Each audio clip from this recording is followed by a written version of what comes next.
The Xi Jinping administration is obsessed with this conspiracy theory that certain hostile countries, including the US, are colluding with pro-democracy elements in Hong Kong to turn the special administrative region into a base of subversion against the socialist motherland.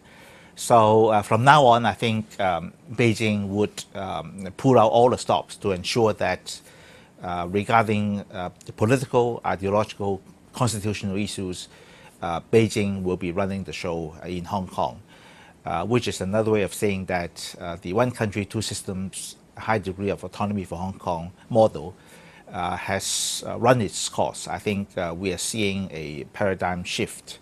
Beijing wants to take over Hong Kong and dictate most of the important political developments within the special administrative region.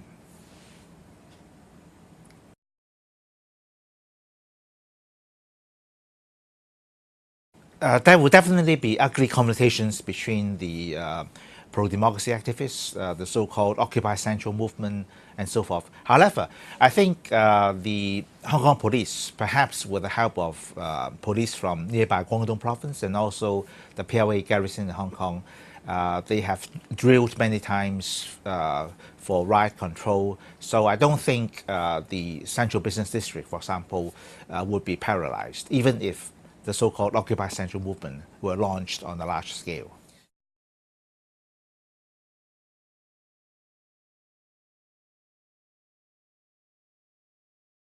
Certainly, Xi Jinping's most famous mantra, the Chinese dream, precisely means that 2 or 3 decades later, when China becomes pretty much a semi-superpower, Beijing hopes that it can play a key role in ushering in a de-Americanized world order, where Beijing will play a substantial role in formulating international policies, not only on diplomacy or finance, but also on, on the definition of the international values themselves.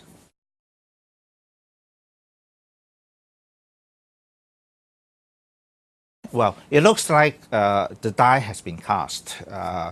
Beijing no longer finds Hong Kong that useful compared to 20, 30 years ago.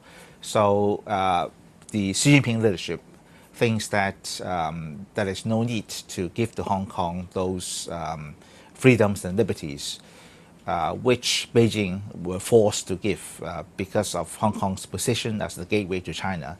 So Beijing thinks that now fast developing coastal cities like Shanghai can take the place of Hong Kong within perhaps 7 or 8 years. So that's why there is no motivation on the part of the Beijing leadership to consider the aspirations and demands of Hong Kong's pro-democracy activists, including perhaps the majority of Hong Kong citizens.